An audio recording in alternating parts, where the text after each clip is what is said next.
Bom dia a todos. Vamos começar o nosso curso, né, na turma regular. O direito constitucional, ele envolve tanto as matérias de concurso federal quanto de concurso estadual.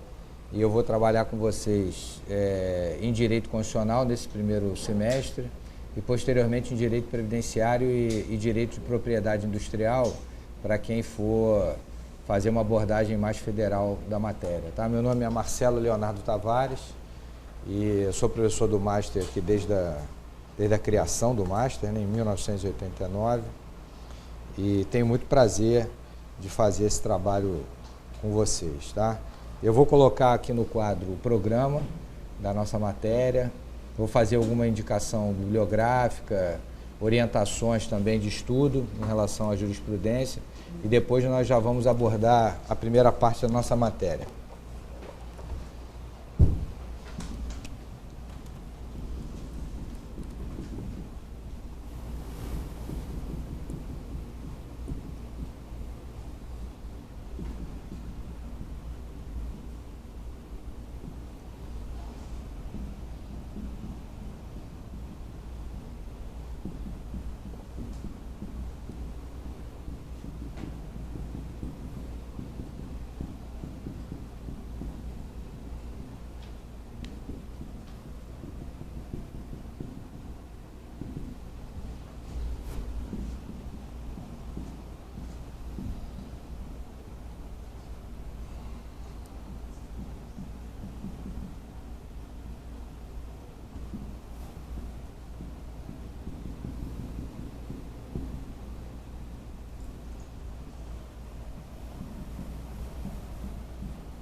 Então, a nossa matéria de Direito Constitucional vai ser dividida nesses módulos e durante um semestre, né?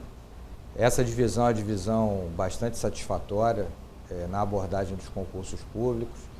Nós vamos estudar praticamente nas duas primeiras aulas a teoria do poder constituinte e a teoria da Constituição. Se ficar faltando alguma coisa, nós entramos na terceira aula, mas o objetivo é terminarmos nas duas primeiras aulas, esse primeiro módulo.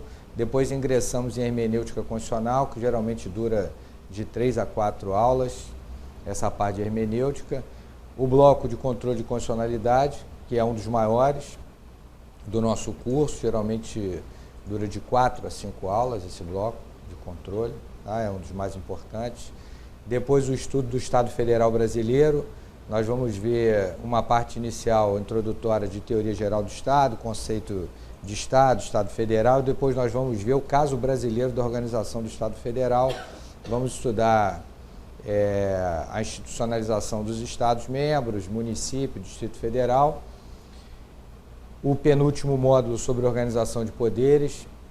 Nele nós vamos ver também uma parte pequena de teoria geral do Estado, no que se refere a tipos de governo, sistemas de governo, conceitos de democracia, e depois vamos iniciar o estudo da organização dos poderes, executivo, legislativo e judiciário da União. Aqui. Então, na parte do Estado Federal Brasileiro, nós vamos estudar os estados, o Distrito Federal e os municípios. Tá? E a organização dos poderes da União é feita no módulo seguinte.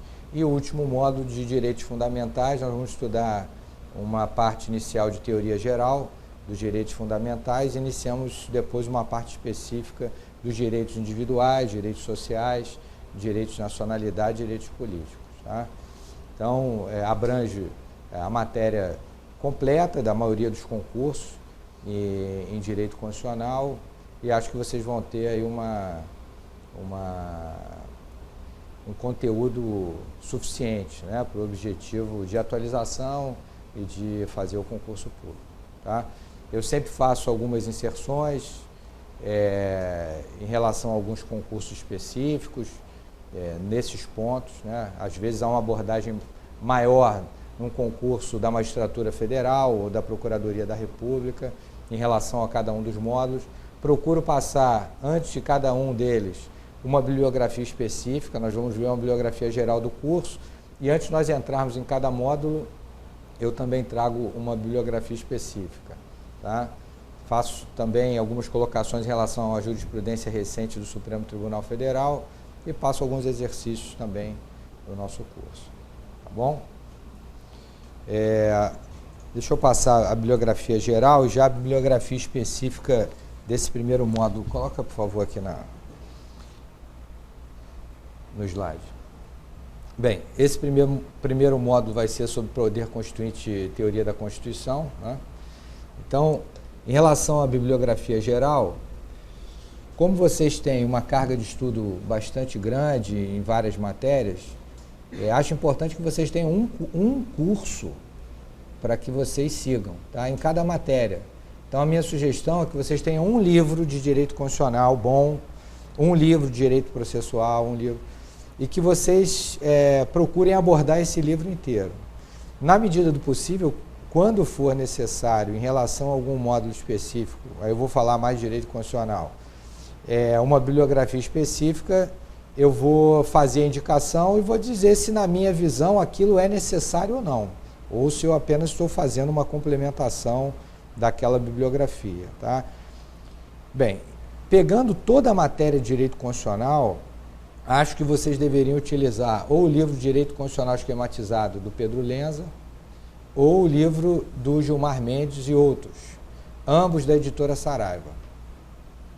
São os dois livros que estão na parte inicial dessa bibliografia geral. Acho, então, que vocês devem usar um desses dois livros. Tá? O livro do Pedro Lenza, há muito tempo ele deixou de ser... Acho que hoje o termo esquematizado até diminui o que o livro dele é. Né? Ele começou como um livro muito simples, mas hoje é um livro completo em direito constitucional e tem a vantagem de trazer o posicionamento de vários autores. É um livro que está sempre atualizado também com a jurisprudência do Supremo Tribunal Federal. O livro do Gilmar Mendes tem a vantagem de receber a interpretação de um dos principais ministros do Supremo. Né? Mas não é um livro que seja tão preocupado com a inserção do posicionamento de outros autores. Tá? Acho que vocês podem utilizar um desses dois livros. São livros longos, né? Praticamente aí com 1000 páginas, né? Cada um. Mas são livros também que vocês vão poder recorrer em qualquer parte da matéria de direito constitucional. A partir do terceiro livro, o terceiro livro, que é um livro muito bom, do Daniel Sarmento, do Cláudio de Souza Pereira Neto, não é um livro completo. Tá? Em direito, não é um curso de direito constitucional. É um livro que vai abordar mais os dois primeiros módulos da nossa matéria: teoria do poder constituinte, teoria da Constituição e hermenêutica constitucional. O mesmo eu posso dizer em relação ao quarto livro, que é o livro do Luiz Roberto Barroso, o curso de Direito Constitucional Contemporâneo. Não é um livro completo e aborda os dois primeiros módulos da nossa matéria. Então, os terceiro e quarto livros não são cursos de direito constitucional. Eles já são indicação mais específica, tanto para o módulo das duas primeiras aulas, quanto para o módulo seguinte de hermenêutica. Agora, acho que vale a pena ler um desses dois livros. Tá? Eles se equivalem, tanto o livro do Barroso quanto o livro do Daniel Sarmento. São bons livros, mas não são cursos. E depois vem outros cursos, a partir do livro do Alexandre de Moraes, vem outros cursos de direito constitucional. Aí são livros completos, né? Mas que eu já não coloco no mesmo patamar dos dois primeiros, do Pedro Lenza e do livro do Gilmar Mendes. Cada livro de direito constitucional tem qualidades, tem virtudes, né? E tem também uma ou outra parte em que ele não faz uma abordagem mais profunda. É natural que isso aconteça. Né? No caso, por exemplo, do livro de José Afonso da Silva, que é um clássico e ainda muito utilizado na graduação de diversos cursos do país, ele não é um livro muito bom em controle de constitucionalidade. O livro do Alexandre de Moraes não é bom na parte inicial da matéria, na parte de hermenêutica e na parte de teoria da Constituição. O Celso Ribeiro Bastos já é um autor falecido, acho também que ele já não está atualizado com jurisprudência do Supremo Tribunal Federal. O mesmo eu posso dizer em relação ao livro do Manuel Gonçalves Ferreira Filho. Mas são livros tradicionais, tanto o José Afonso da Silva, o Celso Ribeiro Bastos e o Manuel Gonçalves Ferreira Filho. E depois vem uma bibliografia geral complementar, e ela realmente é complementar, tá? Não vejo assim necessidade que vocês façam a leitura desses livros. Chamo a atenção só para o livro a Constituição Burguesa, do Emmanuel Sieyès. Esse livro foi um livro muito importante da Revolução Francesa, tá? Acho que vale a pena ler até quase como um romance. É um livro bem curtinho, de menos de 100 páginas, mas é um livro incendiário, né? Foi através desse panfleto, ele tem como título original Qu'est-ce que c'est le tiers état, né? O que é o terceiro estado. E na versão para o português, ele ficou com um título, A Constituinte Burguesa. Existem duas editoras que publicaram esse livro, a UNB e a Lumen Juris. Acho que vale a pena uma leitura mais histórica, porque é interessante ver como algumas ideias elas conseguem fazer com que momentos históricos aconteçam, né? Esse livro foi um livro muito importante, eu vou fazer referência a ele na aula de hoje, né? Então acho que vale a leitura, não com aquele compromisso de ler um livro de direito constitucional, mas uma leitura de sábado à tarde na praia, né, sob aquele sol escaldante, debaixo da barraca. Acho que vale a pena a leitura, tá bom? Então aí fica uma sugestão da Constituinte Burguesa, ok? Então esse é o programa do nosso curso, a bibliografia. É muito importante vocês fazerem um acompanhamento das matérias com a leitura dos informativos do Supremo e do STJ. O informativo do STJ não é tão importante em direito constitucional, mas o informativo do Supremo é essencial. Alguns concursos, em particular, como concursos que são elaborados pela UNB, pelo CESP da UNB, eles têm por característica a manutenção de questões baseadas em jurisprudência. Então, concurso para advogado da União, procurador federal, concursos para Tribunal Regional Federal, muitos TRFs fazem a primeira fase pela UNB, né? O TRF da segunda região, no penúltimo e no antepenúltimo concurso, ele fez a primeira fase pela UNB, esse último não fez, mas o que não quer dizer que no próximo não volte a fazer, tá? Então, o CESP da UNB é uma instituição muito importante. E as questões do CESP são sempre questões baseadas na jurisprudência do Supremo. Se eu posso fazer dar uma dica para vocês da experiência que eu tive mesmo na minha fase de preparação de concurso, eu vou apagar aqui, tá? Foi a seguinte.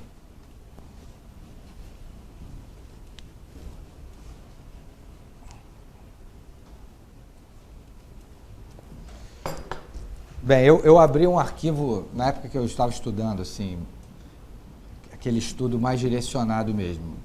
Eu abri um arquivo de cada matéria, então um arquivo de direito constitucional, de direito civil, um processo civil, penal, enfim. E procurei colocar numa divisão próxima de um índice de um curso, de um livro, tá? Então, direito constitucional, vocês podem botar a divisão do nosso programa, tá? Em processo civil,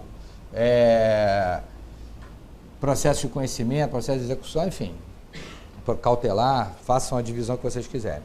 Aí, toda vez que vocês fizerem a leitura do informativo do Supremo e do STJ, selecionem, se vocês entenderem que é importante um determinado julgamento, vocês vão colocar dentro do arquivo naquele tópico específico, tá? Esse é um exercício assim muito importante. Primeiro, que só de vocês terem a capacidade de identificar que aquele julgamento é importante, porque compreenderem aquele julgamento, vocês já vão estar fazendo um estudo qualificadíssimo. Tá? E vão estar arquivando um material organizado.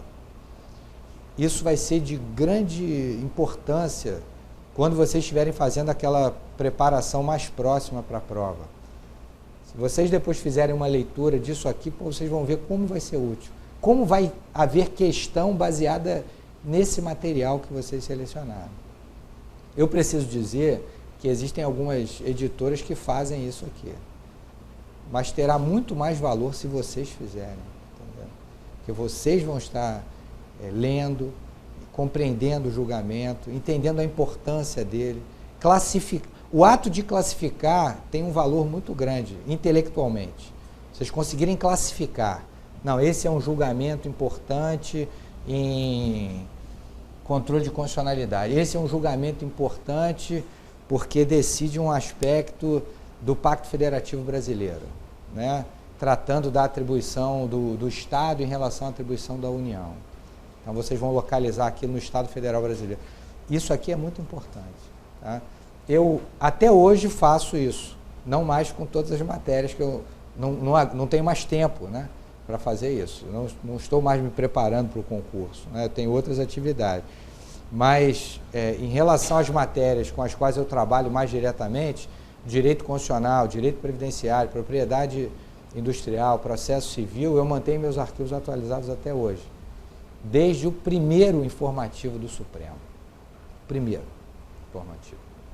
E a mesma coisa em relação ao STJ. Tá? Não tenho mais arquivo de direito civil, direito empresarial, não tenho mais. Mas as matérias com as quais eu trabalho com mais proximidade, eu mantenho os arquivos até hoje. Ok? Então, essa é uma dica importante que vocês façam. E tenham o hábito de ler os informativos. Né? Nós não vamos ter informativos agora em janeiro, o Supremo Tribunal Federal está em recesso, o STJ também, mas iniciando fevereiro, crie um hábito de ler semanalmente informativo. Pô, dá para ler no metrô, no deslocamento, enfim. Uma hora vocês fazem a leitura do informativo e aquilo é precioso. Não deixem de ler, não. Tá? E o que eu observo é que muitos alunos começam a fazer a leitura no início do semestre e vão perdendo o hábito, vão ficando sem tempo durante a passagem do semestre e abandonam. Não façam isso, não. Criem um hábito. Isso é muito importante, tá? Fazer essa leitura. Dúvida, então, na organização do nosso curso, indicação bibliográfica, jurisprudência.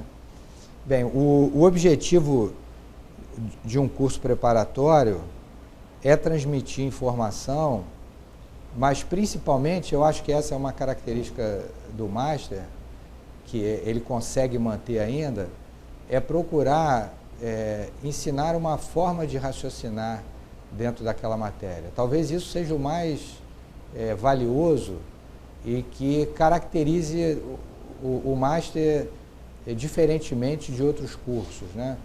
Nós não estamos aqui apenas para passar informação, porque isso é pouco, no sentido de que nunca nenhum professor vai conseguir acertar, prever as questões como elas serão colocadas. É muito mais valioso que vocês tenham raciocínio jurídico.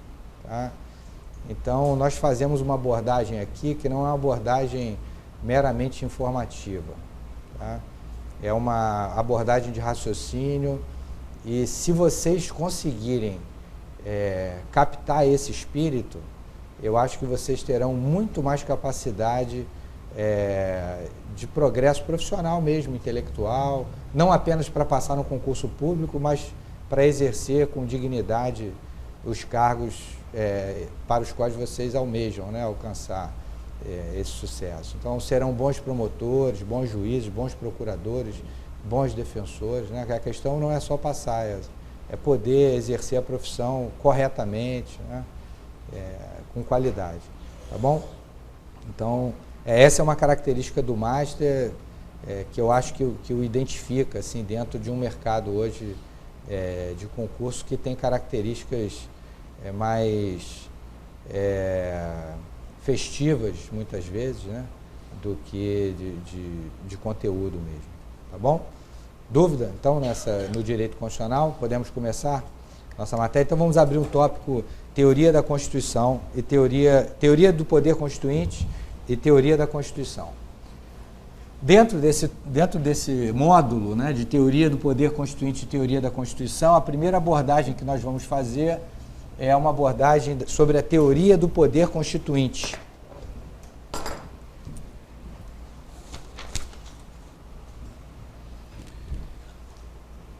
Abram um item, introdução.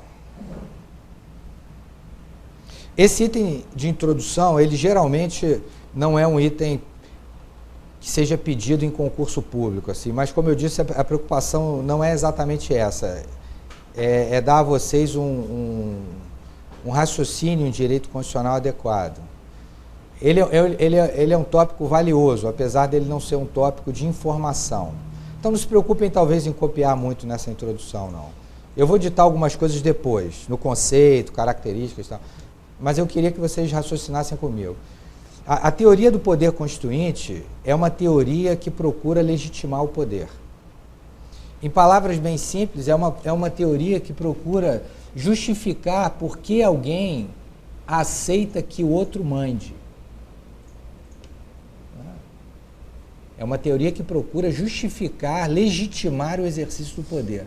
Por que o cidadão aceita parar num sinal de trânsito? Por que ele aceita cumprir a lei? Por que isso? Então, a teoria do poder constituinte procura legitimar isso. Por que alguém pode mandar e os outros devem obedecer? No fundo, é isso. Existem várias justificativas não racionais para o exercício do poder constituinte. Justificativas teístas, né? Nós podemos dar razão, dar justificativa ao poder constituinte em Deus. E existem duas formas de se justificar o poder constituinte em Deus. Uma, dizer que aquele que exerce o poder é Deus, ele é o próprio Deus, né? Como acontecia no Japão com mais intensidade até a Segunda Guerra Mundial. Um dos objetivos do MacArthur, né, quando é o principal protagonista a orientar a redação da Constituição japonesa de 1946, foi retirar do imperador a característica de divindade. Então, até a Segunda Guerra Mundial, o imperador japonês, isso aconteceu também no mundo ocidental por séculos, né? O rei é o próprio Deus encarnado, né? Ou a segunda forma de justificar, o rei é o escolhido por Deus, né? Por isso, e na Idade Média havia essa tradição, quando não o Papa, um bispo designado por ele coroava o rei. É um ato de dizer que Deus escolhia ungia aquela pessoa para gerir os negócios daquele Estado. Então, era uma pessoa escolhida por Deus e de acordo com a Igreja. Daí veio, durante muito tempo, o poder do Papa, né? Apesar da Igreja ter um poder estatal, enfim, o poder da Igreja, ele vinha, em relação aos Estados, derivava muito da capacidade de fazer o povo aceitar que o rei era escolhido por Deus. Também. Só que, a partir do século XVI, do século XVII, essas questões começam a ser objeto de uma abordagem diferente, né? Procura-se justificar de forma racional o exercício do poder constituinte. Isso vale tanto para a teoria do poder constituinte, como para legitimar os direitos humanos, né? E as principais teorias que começam a tentar dar um fundamento racional à legitimação do poder são as chamadas teorias contratualistas, as teorias do contrato social. A primeira grande teoria do contrato social foi do Thomas Hobbes, em meados do século XVII, 1655, o Hobbes escreve o Leviatã. E no Leviatã, O Hobbes diz que antes do Estado, o homem vivia no estado da natureza. E o estado da natureza é um estado de caos, em que prevalece a força bruta. Só que, como sempre prevalece a força bruta, aquele que é mais forte se acha no direito de não ter que respeitar os direitos dos outros, exatamente por ele ser mais forte. Então, o estado da natureza do Hobbes é um estado em que o homem não consegue se organizar socialmente. Então, como esse estado de caos, segundo Hobbes, ele tende a levar o homem à destruição, há uma reação humana pela sobrevivência. E o homem, então, em um determinado momento em que ele desperta para o fato de que está sendo levado para a destruição, ele elabora o que para o Hobbes é o contrato social. O que é o contrato social para o Hobbes? O contrato social é um pacto em que se cria uma entidade etérea, que é o Estado, que tem por objetivo garantir a paz e a segurança. Então, o Estado, para o Hobbes, esse é o detalhe importante, né, que começa a tentar legitimar o poder. O Estado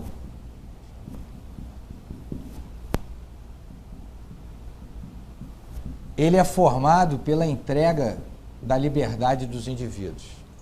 Então, o que vai caracterizar o contrato social para o Hobbes, e uma teoria mais consistente de legitimação do poder, sem justificativa divina, tal, é o fato de que o Estado é o somatório das liberdades individuais. Mas essa teoria tem um problema. Como o homem entrega a sua liberdade para a formação do Estado, depois que o Estado é organizado e constituído, o homem tem dificuldade de se opor à vontade do Estado. Esse é o grande problema da teoria contratualista do Thomas Hobbes. Se o homem entrega a liberdade para a formação do Estado, ele fica sem a liberdade, ele não tem como se opor ao Estado. Então, o homem social, quer dizer, depois da criação do Estado para o Hobbes, é um homem que, segundo o Leviatã, só tem como resistir à vontade do Estado para salvar a sua própria existência. Mas se o Estado cometer um outro tipo de abuso, como o homem entregou a sua liberdade, ele não tem como se opor ao Estado. 40 anos depois, o John Locke elabora uma teoria mais fina do contrato social. E o Locke afirma o seguinte: o estado da natureza não é um estado de caos completo. O homem ele consegue organizar, mesmo de forma elementar, determinados direitos, mas ele não é satisfatório. O Locke concorda com Hobbes de que o Estado é formado com a liberdade humana, a partir da liberdade humana, mas não com a entrega de toda a liberdade, e sim de parte dela. Vejam como isso vai ser importante para a teoria dos direitos humanos e para a afirmação de que os direitos humanos são anteriores, são pré-existentes ao Estado. Pela teoria do Locke, como o indivíduo entrega parte da sua liberdade, é o resíduo da liberdade que continuou com ele que faz com que ele possa se opor à vontade do Estado, invocando o direito fundamental, a vida, a liberdade. Entendeu? Então, a teoria contratualista do Locke, ela é importante não apenas para a teoria do poder constituinte, mas para a própria teoria geral dos direitos fundamentais. Porque, como ele afirma que, repito, a ideia da entrega da liberdade não é da entrega total da liberdade, mas sim da entrega parcial da liberdade, é com o resíduo da liberdade que o homem consegue resistir ao Estado. É esse resíduo de liberdade que justifica o chamado direito de resistência ao Estado, o direito de se opor ao Estado,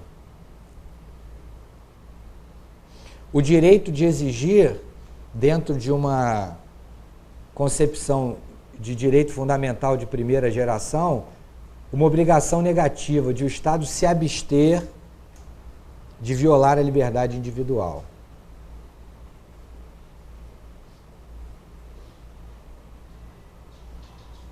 O Thomas Hobbes ele escreve antes da Revolução Inglesa. A Inglaterra ela foi uma república por alguns anos, no século XVII.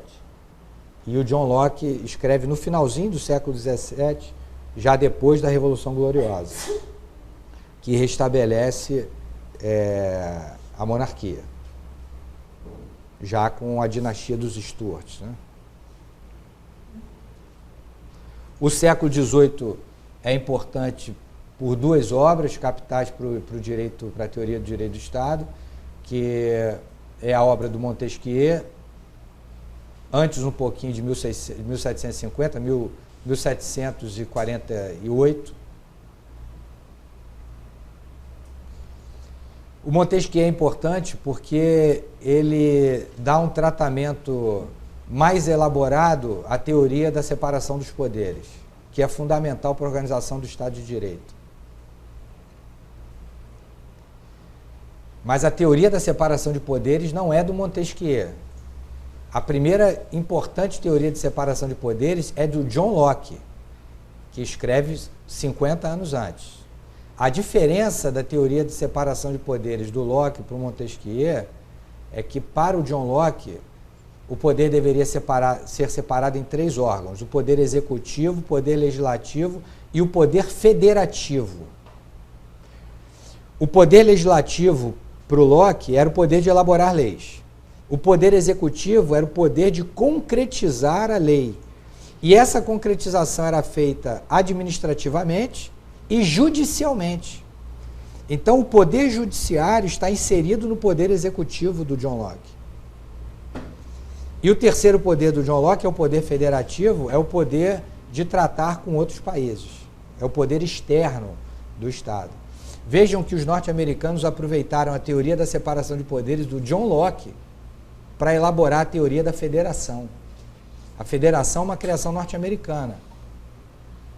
E na organização das atribuições da União em relação à atribuição dos Estados, os americanos lançam mão da teoria do John Locke, do poder federativo do John Locke. Então, os norte-americanos concretizam a teoria de poder, da separação de poderes do John Locke. O Montesquieu, ele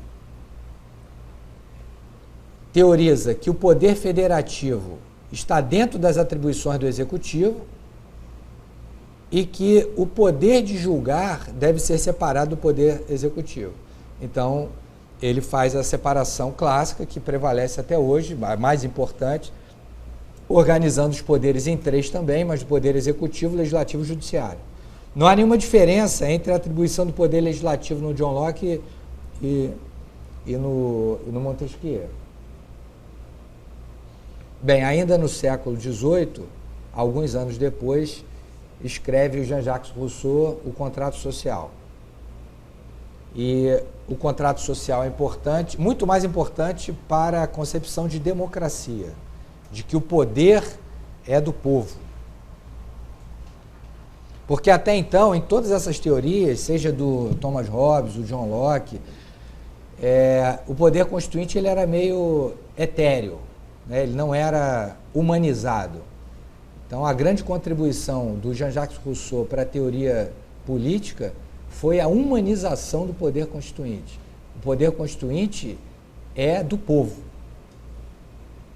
é das pessoas, efetivamente.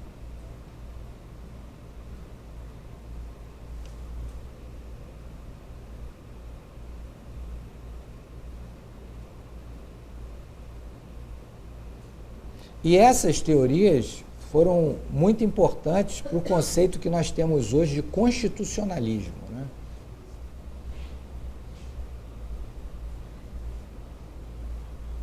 O constitucionalismo é um fenômeno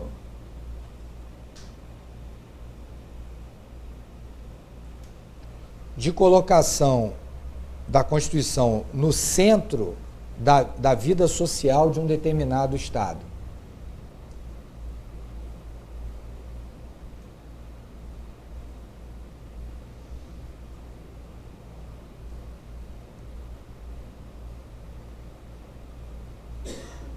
O constitucionalismo está baseado em 3 pilares: no respeito aos direitos individuais,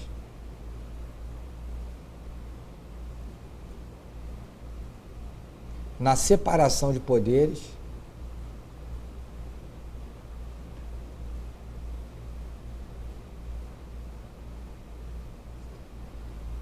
e na natureza democrática do poder.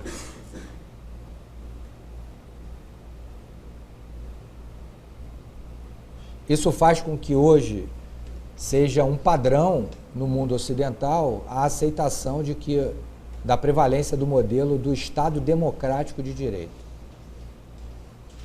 Então, o Estado democrático de direito, que é um padrão de organização do Estado, ele praticamente se torna um modelo na organização dos Estados ocidentais.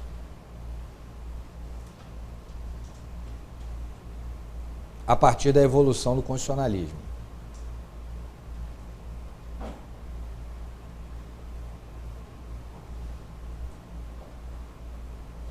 Houve duas revoluções muito importantes para o constitucionalismo.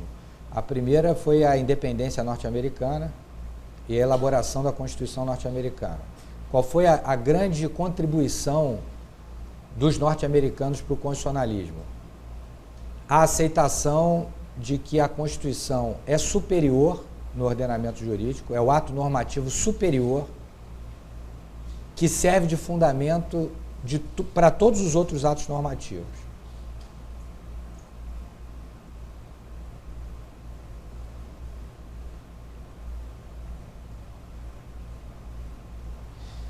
E o fato de que cabe à Constituição disciplinar a relação entre o Estado e o indivíduo. Então, essas são as duas grandes contribuições do fenômeno da independência dos Estados Unidos para o constitucionalismo. A primeira contribuição, a colocação da Constituição no ápice do ordenamento jurídico, como fundamento do ordenamento jurídico. E a segunda, que cabe à Constituição disciplinar a relação entre o indivíduo e o Estado.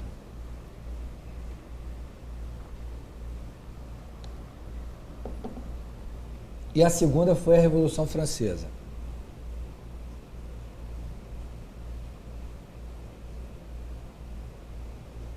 A Revolução Francesa traz como principal contribuição para o constitucionalismo a visão de que os direitos humanos pré-existem à organização do Estado. Quer dizer, é a Constituição francesa, é a Revolução Francesa que consolida as ideias contratualistas, principalmente pela influência que teve Jean-Jacques Rousseau. Porque o contrato social, ele dá ao povo o protagonismo, né, no processo político, mas isso através do amadurecimento daquelas teorias do Thomas Hobbes e do John Locke. Então, a grande contribuição da Revolução Francesa para o constitucionalismo foi a visão de que os direitos fundamentais, eles pré-existem à organização do Estado.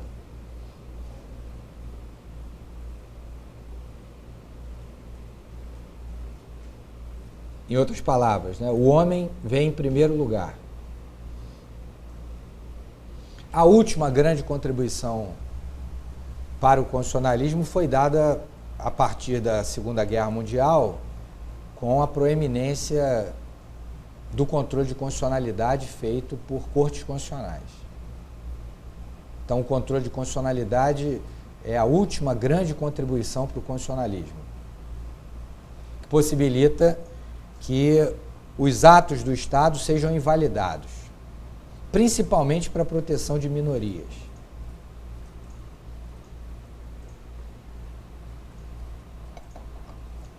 Então, o controle de constitucionalidade, ele tem uma importância, tem um papel relevante numa atuação contramajoritária.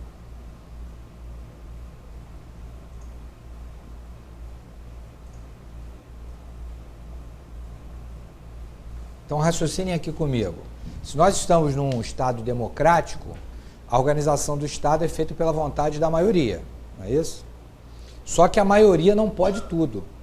Quando a maioria extrapola o seu poder e invade a liberdade da minoria, cabe ao controle de constitucionalidade invalidar aquela deliberação majoritária, que assim, foi uma deliberação democrática, né? É por isso que autores como Luiz Roberto Barroso, Daniel Sarmento, afirmam que há uma tensão entre o controle de constitucionalidade e a democracia. Na realidade, não há propriamente uma tensão entre o controle de constitucionalidade e a democracia. Há uma tensão entre o controle de constitucionalidade e a vontade majoritária. Então, o controle de constitucionalidade exerce um papel contramajoritário de proteção dos direitos fundamentais. Essa foi a terceira grande contribuição para o constitucionalismo.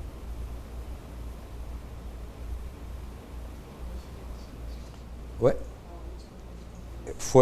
A terceira foi, depois da Segunda Guerra Mundial, a consolidação do controle de constitucionalidade, principalmente feito por cortes constitucionais. Porque o que choca no Estado nazista é o fato de que as bestialidades, elas constavam no ordenamento jurídico, né? Então, desde o final da década de 20 e início da década de 30, foram aprovadas na Alemanha, por exemplo, leis que possibilitavam a morte de pessoas que seriam inúteis para o Estado, como pessoas doentes mentais, enfim. Em 1935, em Nuremberg, foi aprovada a lei sobre a pureza do sangue alemão. Era uma lei, né? Então, o Estado nazista, ele não praticou todas as bestialidades fora do ordenamento jurídico. O que causa estupefação é o fato de que muitas aberrações jurídicas foram legalizadas, né? E legalizadas sob uma boa Constituição, que era a Constituição de Weimar, né? A primeira Constituição Social da Europa, né, de 1919. Só que como não se acreditava que a Constituição tivesse força normativa para invalidar leis, e como não havia uma estrutura de corte constitucional e o judiciário não tinha poder de invalidação das leis com base na previsão da Constituição, não adiantava ter uma boa Constituição materialmente, porque ela não servia de paradigma para a invalidação daquelas leis absurdas. Então, a partir da Segunda Guerra Mundial, há o recrudescimento da institucionalização do controle da lei, né? Trazendo a Constituição, dando à Constituição a força normativa. Então, por isso a importância de algumas obras como A Força Normativa da Constituição, do Conrad Hess.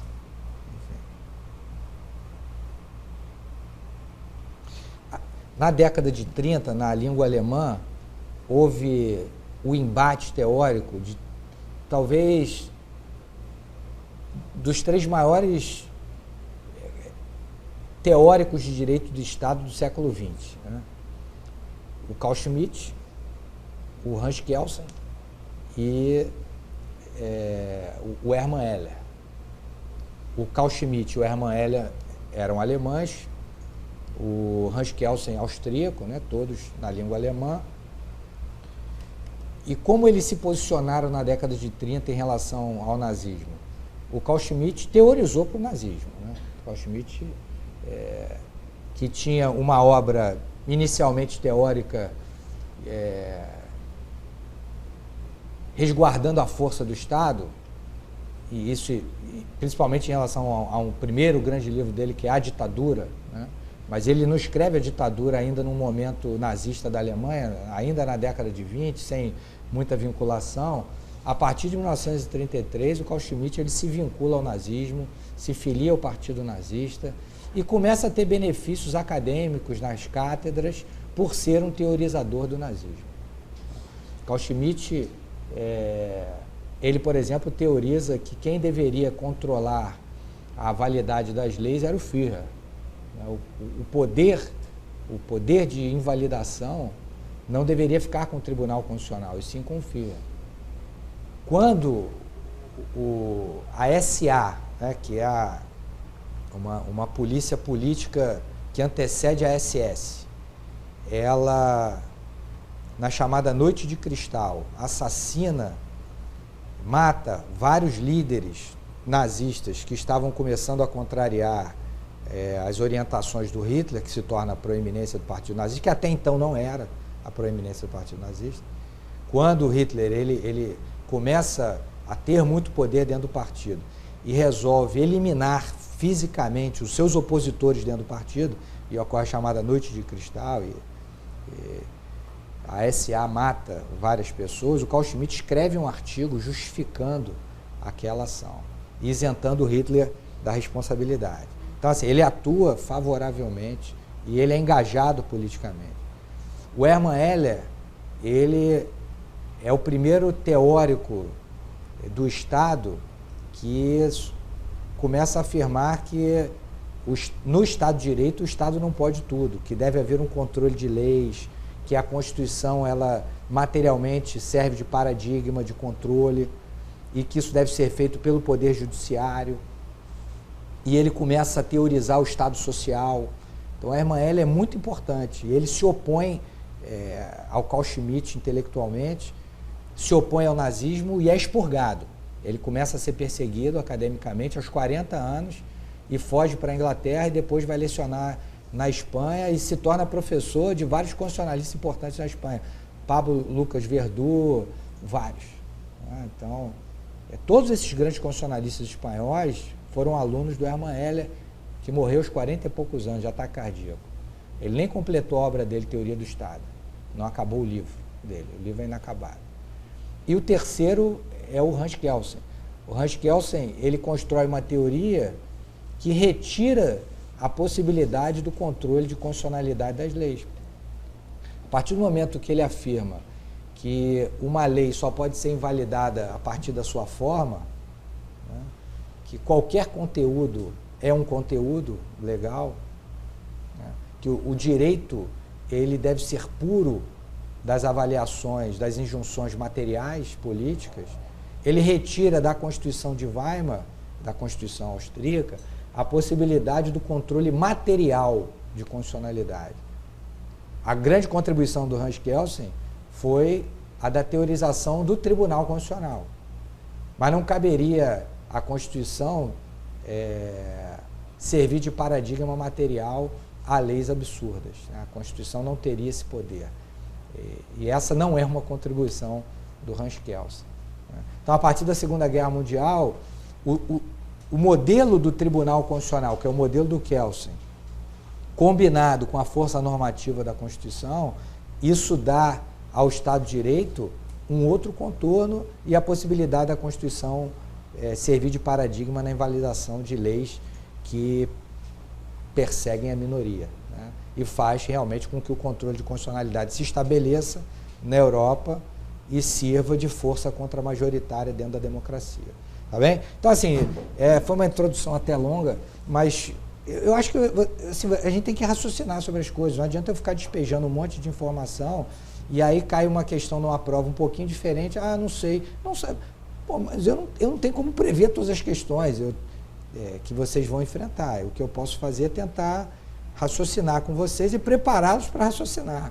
Se vocês raciocinarem, vocês vão acertar muitas questões, né?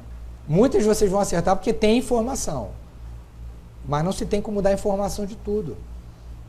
E algumas vocês vão ter que enfrentar com raciocínio puro. Tá? Então, a teoria do poder constituinte é uma teoria que procura legitimar racionalmente o poder. Tá? Então, 2, conceito. O poder constituinte é o poder de criar o Estado e de modificar suas instituições.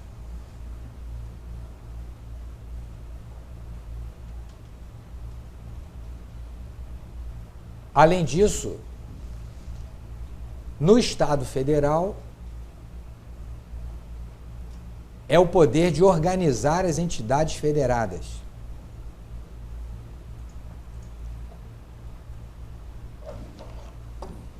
Então, é o poder de criar o Estado e de alterar, modificar suas instituições. E no Estado Federal, é o poder de organizar as entidades federadas. Então, com isso, nós podemos classificar o poder constituinte em poder constituinte originário e o poder constituinte derivado. O poder constituinte derivado, ele vai se dividir em poder constituinte derivado reformador,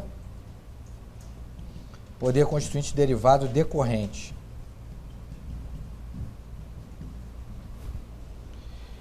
O poder constituinte derivado originário está baseado no núcleo verbal criar, desse conceito que vocês anotaram.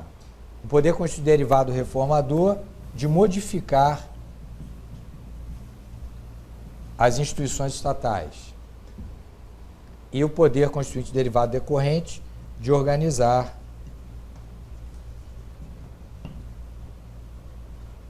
as entidades federadas.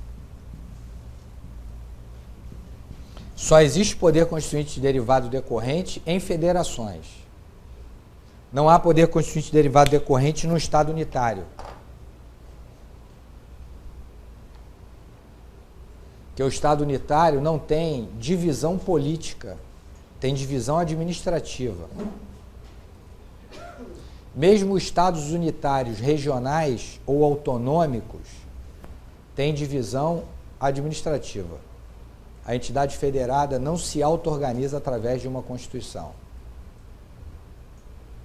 Não precisa anotar isso, só como exemplo. Os Estados unitários, aqueles que não são divididos em Estados federados, eles podem ter realmente só um centro político, que é o chamado Estado unitário simples. Mas dificilmente hoje nós encontramos um Estado unitário simples. Geralmente os Estados unitários, que não são divididos em Estados federados, eles têm alguma desconcentração de poder, não descentralização, desconcentração. Então o Estado unitário, ele em geral se apresenta sob dois formatos, ou o Estado unitário regional, que é o caso, por exemplo, de Portugal, né, em que e da França também. A França é dividida em regiões, só que essas regiões são organizadas pela Constituição. Quem nomeia os prefeitos das regiões francesas é o presidente da República. Eles não são escolhidos pelo povo, né? Não há autogoverno nas regiões francesas.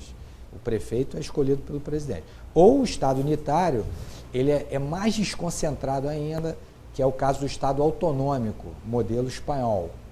Então, às vezes, num Estado como esse, a população ela pode propor ao Legislativo Central uma lei de organização daquela região. Mas a lei é do Poder Central, proposta pela região. Mas não é aprovada pela região como se fosse uma Constituição própria. Tá? No Estado federal, a região, que é o Estado federado, ela se auto-organiza através de uma Constituição própria. O Estado do Rio de Janeiro não pediu permissão ao Congresso Nacional para elaborar a sua Constituição. A Assembleia Legislativa do Rio elaborou a própria Constituição, observada a Constituição da República, mas não há nenhum tipo de autorização do Poder Central. Isso é muito importante na diferença de um Estado federal para um Estado unitário autonômico, por exemplo, como é o caso da Espanha.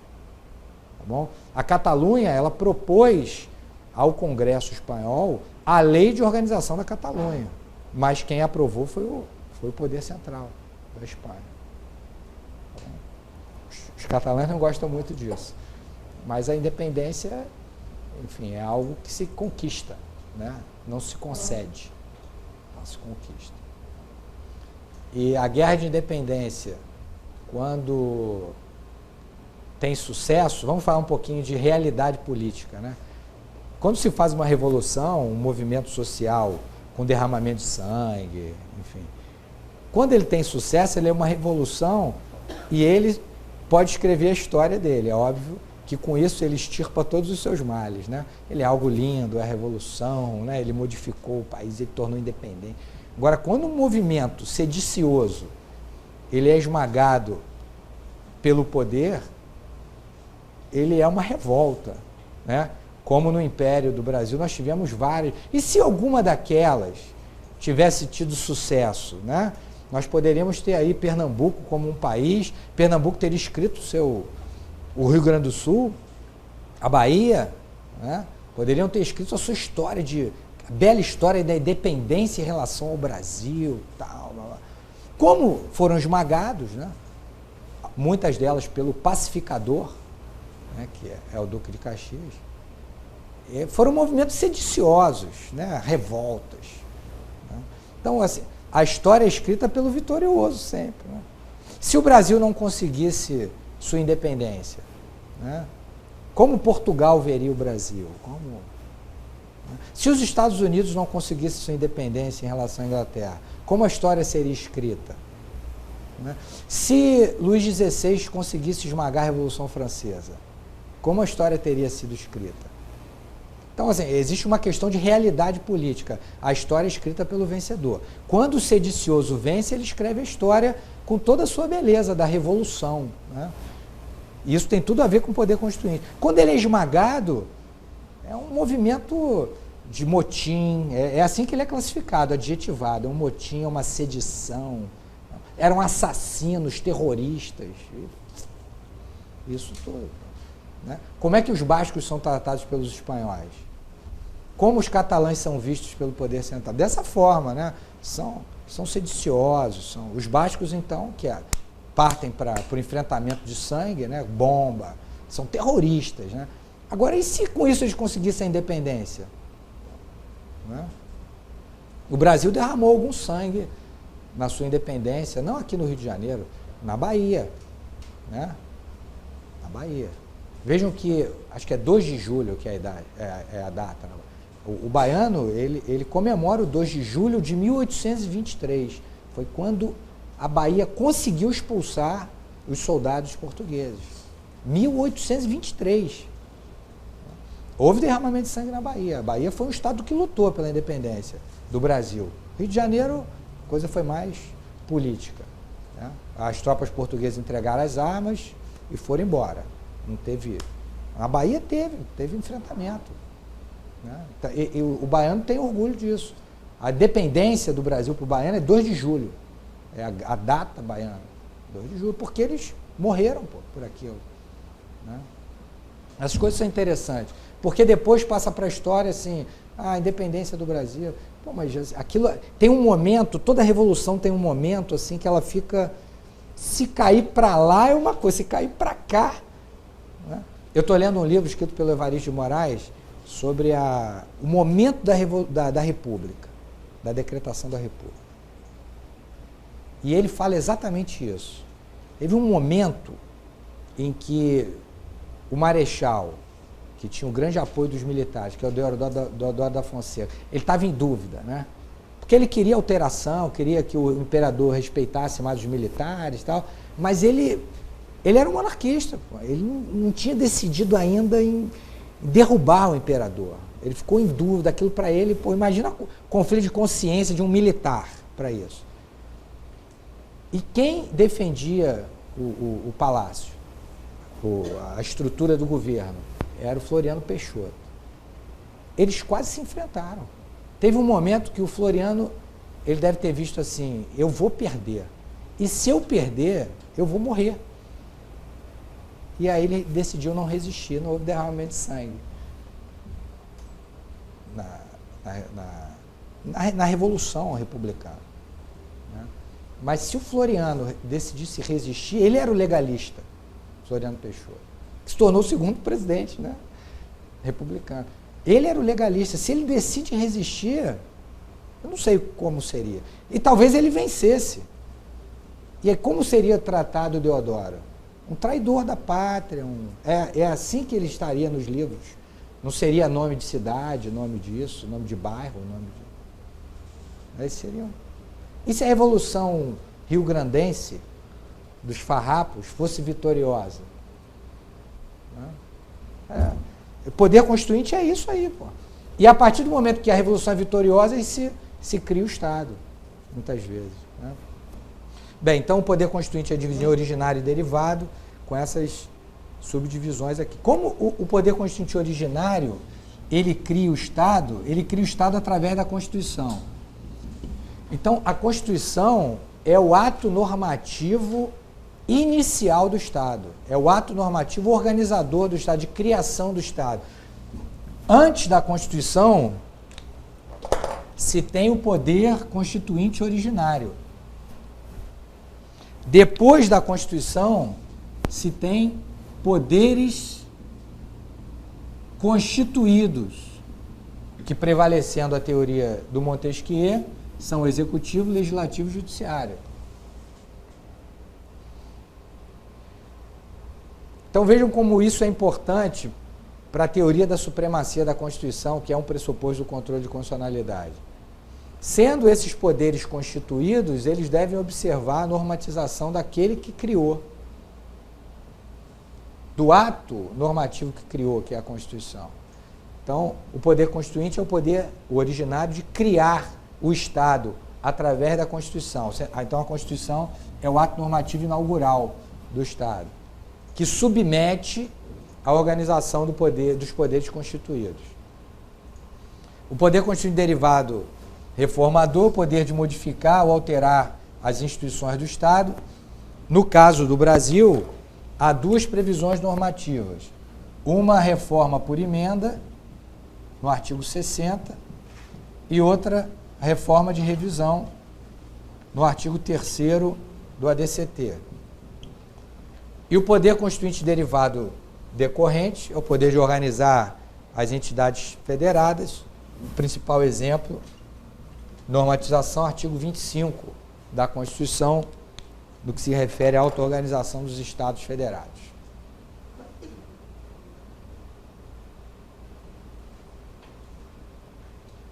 Então, nós vamos estudar a partir de agora a organização do poder originário, derivado, reformador e decorrente. Abra um tópico, então, o poder constituinte originário. O que vem a ser o poder constituinte originário? O poder constituinte originário é uma força política consciente de si.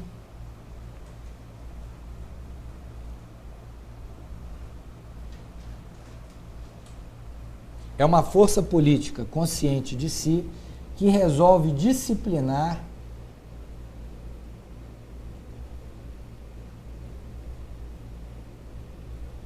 a organização da sociedade com a criação do Estado.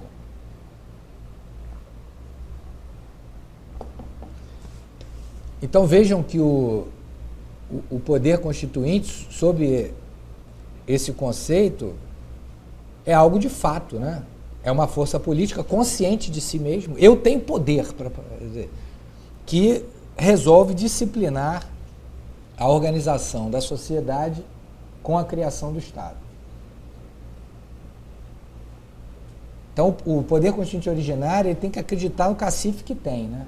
Eu posso organizar. Então, sob essa visão, ele antecede o Estado. Ele não tem fundamento jurídico.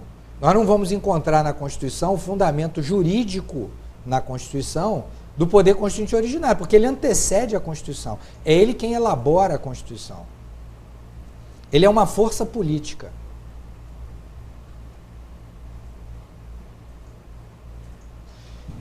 Disso decorre, aí se quiserem colocar como observação dentro desse conceito, um embate sobre duas escolas, sobre a natureza do poder constituinte originário. Existem duas grandes escolas sobre a natureza do poder constituinte originário. A primeira é a escola do Kelsen. O poder constituinte originário é um poder de fato, que é essa que está sendo apresentada a vocês. É um poder consciente, é um poder fático, consciente de si. Poder constituinte originário não existe como realidade jurídica, apenas como realidade política. E a segunda escola é a do Emmanuel Sieyès, que afirma que acima do poder constituinte está o direito natural. Então, para ele, o direito natural é fundamento jurídico do poder constituinte. O poder constituinte originário para o Emanuel Sieyès é um poder de direito, não é um poder de fato, como é para o Kelsen. Prevalece a visão do Kelsen. O poder constituinte originário é um poder de fato. Ele afirma isso naquela obra, A Constituinte Burguesa, ou o que é o terceiro Estado.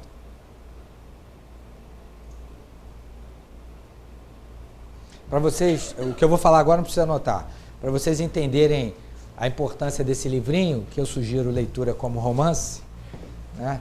Pô, vejam assim, o que aconteceu na Revolução Francesa, né? Um dos principais motivos remotos da Revolução Francesa foi a Guerra de Independência norte-americana, porque os franceses resolveram apoiar os colonos, e aquilo foi uma sangria de finanças para a França, ainda na época do Luís XV.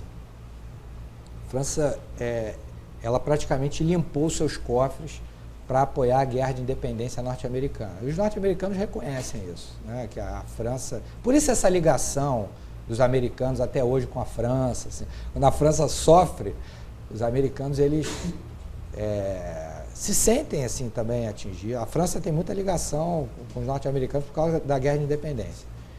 E aquilo teve uma consequência financeira muito grande. E o rei Luís XVI, ele resolveu fazer uma reforma tributária, obviamente, para arrecadar mais tributos. E resolveu convocar um órgão consultivo, não era um órgão legislativo, que não era convocado há mais de 100 anos, que eram os Estados Gerais. Os Estados Gerais eram um órgão consultivo do rei. E eles foram convocados em 1788 para deliberar sobre uma reforma tributária. Os Estados Gerais, isso é importante para entender a Revolução Francesa, os Estados Gerais, eles se reuniam por estados. Eram 3 estados: o clero, a nobreza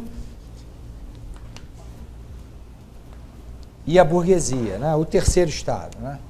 Então, o clero, o primeiro estado, a nobreza e a chamada burguesia. A burguesia aqui envolvia o baixo clero, os camponeses, os comerciantes, pequenos industriais, né? Os Estados Gerais se reuniam por estados e votavam por estados. Então, tinha um voto do clero, do alto clero, os bispos, um voto da nobreza e um voto da burguesia. É óbvio que, como toda a carga tributária estava nos camponeses, nos comerciantes,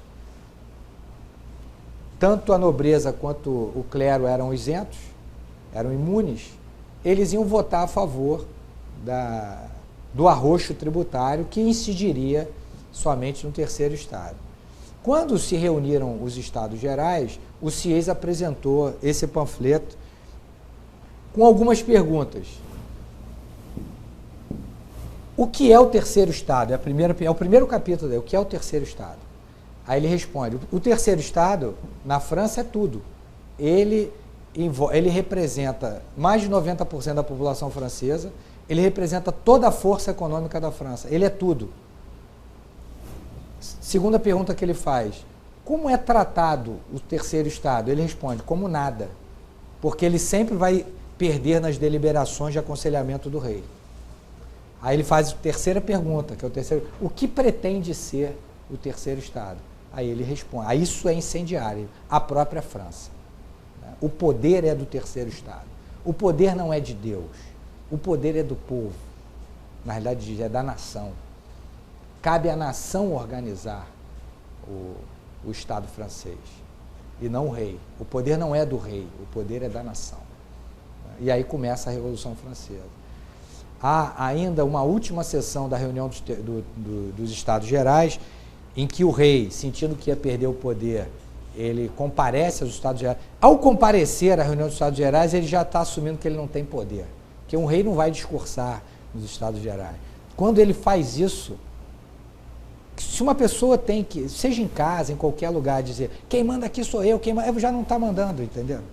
Se você precisa dizer isso para o seu filho, você já não está mandando. Então, o rei, ao fazer isso, ele foi visto como alguém fraco. E o terceiro estado, então, domina Ele diz que os Estados Gerais não devem se reunir como Estados, mas sim como Assembleia Constituinte organizando a nova França. Sai, então, o primeiro grande ato, que é a Declaração dos Direitos do Homem e do Cidadão. Vejam como isso é emblemático na França. A Declaração dos Direitos do Homem e do Cidadão é elaborada ainda em 1789. A primeira Constituição, depois da Revolução Francesa, é de 1791. Primeiro vem os direitos humanos, depois vem o Estado, 1791. Essa Constituição de 1791 é uma Constituição monarquista. Ela não é republicana. Só que transforma a monarquia francesa de absoluta em constitucional. O rei deve jurar obediência à Constituição. Ele jura, mas se mancomuna com seu primo austríaco para que a Áustria ataque a França e restabeleça o poder absoluto dele. Ele tenta fugir e a carruagem dele é apreendida na fronteira com a Áustria. Ele então é trazido à capital, é julgado, decapitado. Maria Antonieta, que é austríaca, é decapitada também, depois dele. Aí vem a primeira Constituição republicana de 1793, é a primeira República Francesa. A França conta a sua história em repúblicas. Ela estaria hoje na Quinta República, na Constituição de 1958, que é a atual Constituição Francesa. Então, a primeira República, que aí depois vem a Primeira República, é formado um triunvirato de poder político. Napoleão, Sieyès e mais um que eu não me esqueci o nome. Napoleão dá um golpe, que é o 18 Brumário. Ele dá um golpe e assume o poder político. Restabelece a monarquia, agora ele como imperador. Então, a República Francesa tem uma duração na Revolução muito curta. Já vem restabelecida o Império Francês com o Napoleão. Com a queda de Napoleão vem a Segunda República Francesa, aí vem uma nova monarquia, vem a Terceira República. Enfim, a França, no século XVIII, é uma sucessão de repúblicas e monarquias. A França tem também 8, 9 constituições, tá aqui parado com o Brasil. Tem um monte de constituições. Mas no finalzinho foi a Constituição de 1791, 1793, 1795, foi assim. 1815, 1830, 1848, e república, monarquia, república, monarquia. Assim.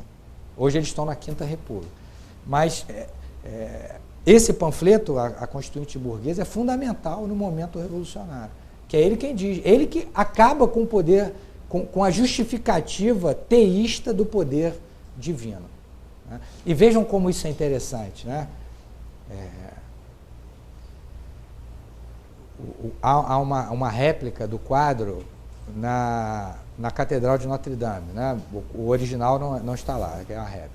Acho que o original está no Louvre, mas acho que não é exposto. Há uma réplica da pintura A Coroação do Napoleão. E o Napoleão, quando o bispo da França ele foi coroá-lo, o Napoleão tira a coroa da mão do bispo e ele coloca. Não é mais a igreja, o fundamento não é mais teísta. Napoleão é um rei pós-revolucionário. Não é o rei que dá o poder a ele, não é o bispo que dá o poder, não é a igreja que dá o poder a ele. O poder dele vem do povo. É interessante, assim, o símbolo, né? Porque você entende, como é que as coisas vão acontecendo. Tá? Bem, características do poder constituinte originário. Então, leiam a Constituinte Burguesa, é um livro legal.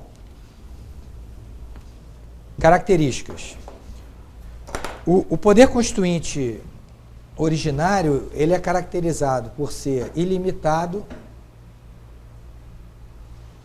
primário e incondicionado.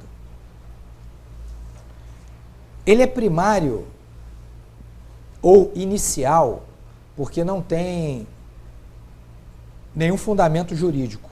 Ele é uma força política consciente de si, como vocês anotaram. Então, ele é inicial, ele pré-existe a Constituição. Para a maioria dos autores tradicionais do direito constitucional, ele é ilimitado. Então, ele não deve observar nenhum dispositivo material anterior. a ele.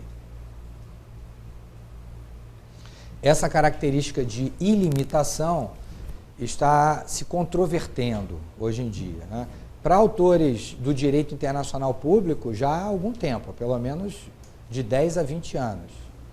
Celso Albuquerque Mello, grande professor da UERJ, falecido já há alguns anos, ele talvez tenha sido um dos primeiros a afirmar que se atinge um estado civilizatório no Ocidente, que não é possível que um poder constituinte originário não respeite os tratados internacionais de direitos humanos. Então ele passa a afirmar que os tratados internacionais de direitos humanos, eles limitam juridicamente o exercício do poder constituinte originário. Essa afirmação, que já não é tão recente no direito internacional público, começa a influenciar os autores do direito constitucional. Luiz Roberto Barroso, por exemplo, é um autor que fica no meio termo. Ele afirma que os tratados internacionais de direitos humanos não limitam juridicamente, na forma, o poder constituinte originário, mas eles trazem valores que não podem ser desprezados. Então haveria um constrangimento moral dos tratados internacionais de direitos humanos sobre o exercício do poder constituinte originário. É uma posição assumida também pelo Daniel Sarmento e pelo Cláudio Pereira Neto nesse livro deles de direito constitucional. Então há uma tendência de flexibilização da característica de ilimitação do poder constituinte originário. Essa é a tendência contemporânea. Se não para afirmar que os tratados internacionais de direitos humanos tragam constrangimento jurídico, normativo, mas sim moral, pelo menos. Alguns autores afirmam que o constrangimento é normativo, né? O poder constituinte originário. Aí ele não seria mais ilimitado, né?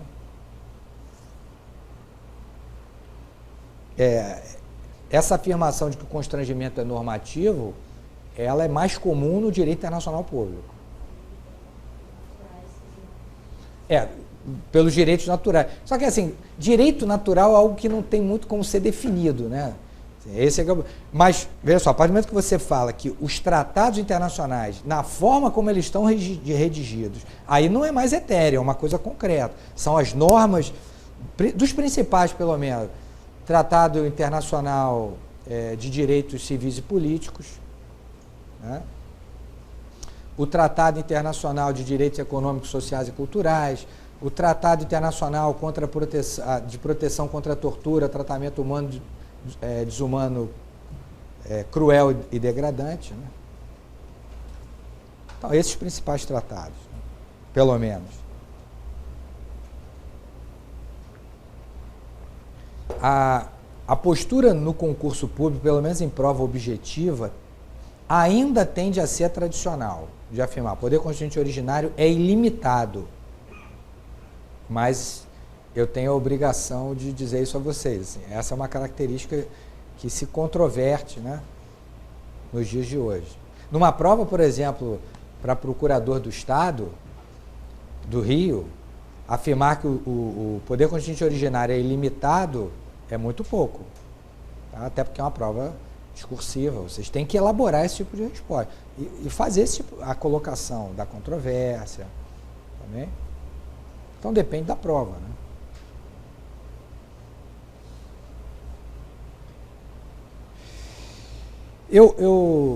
A minha posição é a seguinte, eu acho que os valores mais importantes dos direitos humanos constrangem realmente o poder constituinte originário. Seria incabível hoje que a comunidade internacional reconhecesse a independência ou a soberania de um Estado que não protegesse os direitos humanos. Mas a questão dos direitos humanos é que, respeitado um núcleo deles, há muita variação de proteção entre os países. E isso, de uma certa forma, é legítimo. Porque tem que haver um espaço residual para que cada sociedade, de acordo com o seu processo histórico e cultural, queira proteger mais ou menos.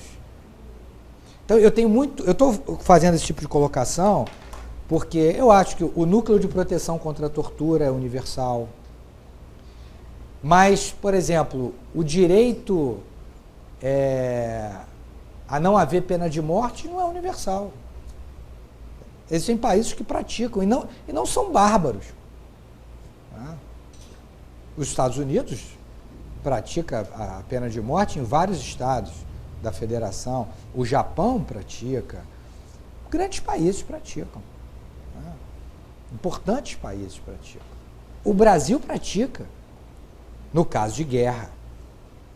O direito penal militar prevê, está tipificado, pena de morte. No Código Penal Militar, em situação de guerra. Então, nem o Brasil, o Brasil não tem pena, não. O Brasil tem pena de morte em época de guerra por crime militar. Então, assim, eu tenho muito receio, preciso colocar isso para você, esse discurso de que direitos humanos são universais, depende de que direitos humanos.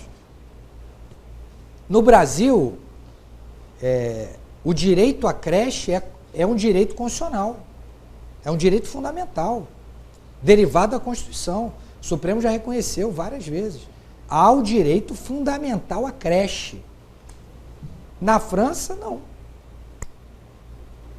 Na França, o direito fundamental é a educação, a partir da alfabetização.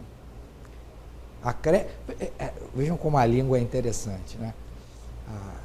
Sabe qual é o nome de creche em francês? Garderie, ou Haute garderie, é uma guardaria de crianças.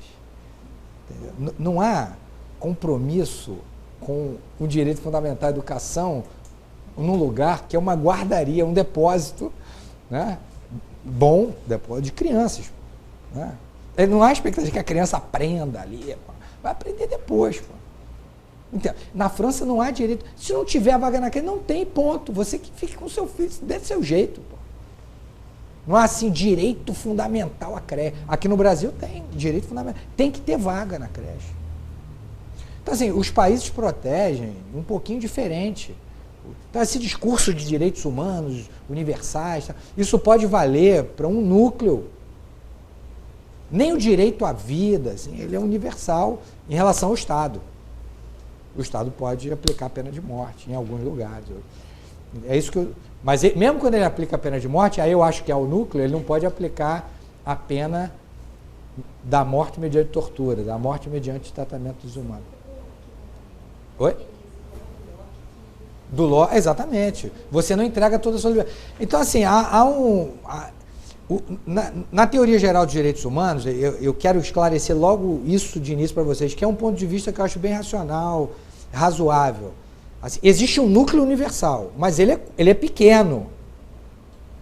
O resto são direitos fundamentais. Então, se nós quisermos colocar as coisas, direitos humanos universais, isso é o núcleo, isso é universal. O resto é direito fundamental. Ele é mais importante num país, menos no outro. Um país coloca aquilo na Constituição, o outro coloca só na lei. Isso varia um pouco. Tá? Não queiram fazer... Porque o discurso de um grande bloco de direitos humanos universal é um discurso de querer impor a sua cultura ao outro. Querer dizer que um grande bloco de direitos humanos é universal é querer impor a nossa cultura ocidental ao chinês, ao indiano. Por que a gente não aceita, então, o direito fundamental dele de proteção da vaca? Do indiano aqui. Não, a gente não pode tocar na vaca, pô. Isso lá é fundamental. Nós não queremos ser aculturados com os direitos deles, mas nós queremos aculturá-los com os nossos valores ocidentais, entenderam? Esse discurso de qualquer direito é universal. Pô, calma aí, pô. Né? A gente tem que respeitar peculiaridades de cada sociedade também. Então, esse núcleo é um núcleo pequeno do que é universal e tal. O resto não é, não. Então, eu precisava fazer essa observação em relação à característica de limitação. O poder constituinte originário, ele é incondicionado quanto à forma. Não há uma norma jurídica que vai dizer como ele vai atuar. Cabe a ele dizer como vai atuar. Então, o termo limitação se refere a direito material. O termo incondicionado, o termo condicionamento é quanto ao processo de organização do poder constituinte. Ele é incondicionado. Em regra, né? E ele é, então, ilimitado com temperamentos, incondicionado e inicial. Essas são as principais características. Poder constituinte derivado.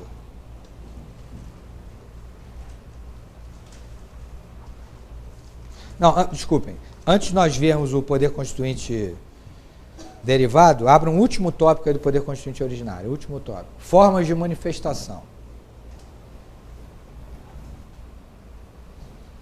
Formas de manifestação do poder constituinte originário. O poder constituinte originário, ele se manifesta através da revolução. Essa é a forma pura de manifestação do poder constituinte originário. Podem botar como observação a diferença entre poder constituinte, entre a revolução e o golpe de Estado, né? A revolução é um movimento agudo de quebra institucional, com apoio do povo. A revolução, diferença entre revolução e golpe de Estado. A revolução é um movimento agudo de quebra institucional com apoio do povo, de natureza democrática, né? É o que o Manuel Gonçalves Ferreira Filho chama de consensos. Para ele, a revolução tem consensos de quebra institucional com apoio do povo. Para o Manuel Gonçalves Ferreira Filho, a revolução tem consensos. O golpe de Estado é um movimento de quebra institucional sem apoio do povo.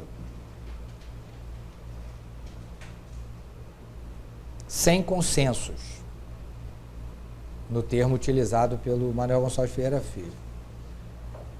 Agora, utilizando um pouquinho da minha acidez, né? Esse fenômeno é um fenômeno histórico. Na prática, se for vitoriosa, ela vai ser chamada revolução. Se for perdedora, ela vai ser um movimento de sedição, amotinamento de terroristas. É isso. A diferença é se ganhar, ganhou, se não ganhar. Os militares não chamavam o movimento de 64 de revolução, né? Aí hoje, que a balança da história mudou, é golpe militar. Hoje é golpe militar. Enfim, e se os argelinos não conseguissem a independência da França? Seriam chamados de quê? Na Argélia é uma guerra de independência. É uma revolução argelina. Na guerra de independência.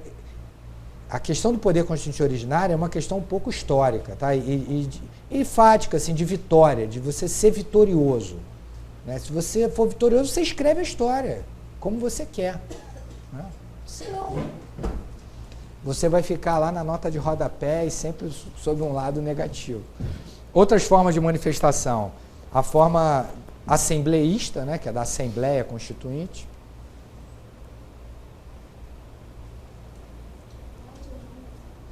Muitas vezes a revolução é o movimento e depois vem a convocação da Assembleia. Muitas vezes. Elas se combinam, né? Mas, teoricamente, você pode ter uma Assembleia sem revolução, que é o que aconteceu no Brasil, que derivou na Constituição de 1988. Não houve revolução, houve Assembleia.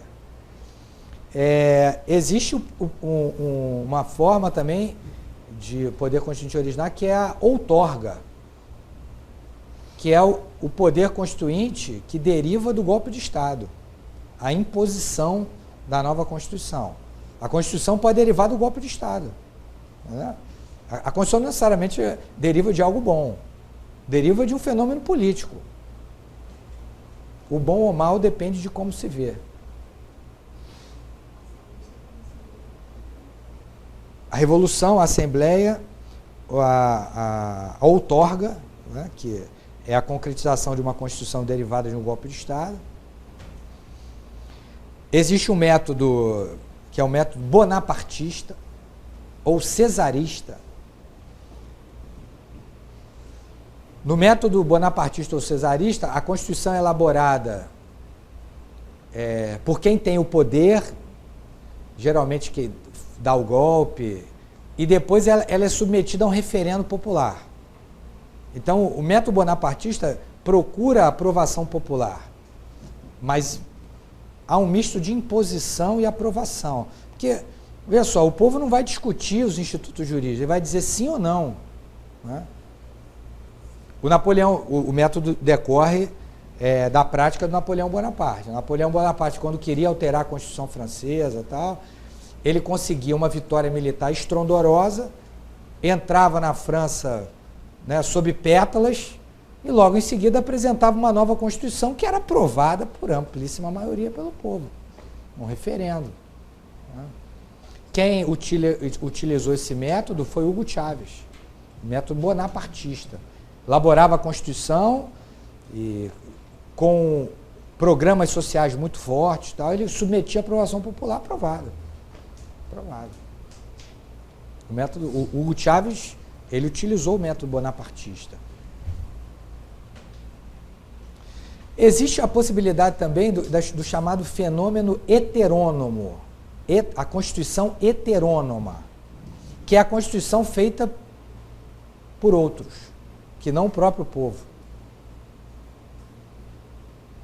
É o método heterônomo.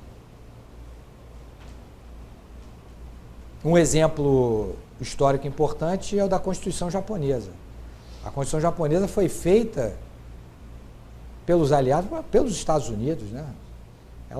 A redação dela foi monitorada artigo por artigo pelo MacArthur. E depois foi apresentada ao povo japonês sem... o povo completamente dominado, em 1946. Né? Na Alemanha, foram os próprios alemães que elaboraram a chamada Lei Fundamental de Bonn, mas uma Alemanha ocupada pelos aliados. Né? Mas vejam que aí foi uma coisa mais sutil. Né? Lei Fundamental de Bonn, ela não foi nem chamada de Constituição, porque os alemães, eles tinham a pretensão, depois de retomarem completamente o seu país, os aliados saíssem do país, eles fizessem uma Constituição. Mas ela foi tão bem feita que nunca mais se fez outra. Né? Então, o que está em vigor hoje na Alemanha é a Lei Fundamental de Bonn de 1949. A Alemanha é dominada, principalmente pelos Estados Unidos, Inglaterra e pela França. Mas diferentemente do que aconteceu no Japão. No Japão, os americanos fizeram a redação e submeteram a um congresso japonês completamente enfraquecido. Né? E na Alemanha não, foram os alemães que fizeram, num país ocupado. Né? A Lei Fundamental de Bonn, ela não pode ser classificada como heterônoma, a japonesa sim. Mas é importante dizer que a Lei Fundamental de Bonn, ela foi feita por um país ocupado. Né? Não era a Alemanha livre que elaborou a sua lei fundamental, não. A Alemanha ocupada. É bem diferente. Né? E existem alguns processos que são processos politicamente constrangidos. Foi o que aconteceu com a Constituição Brasileira de 1967.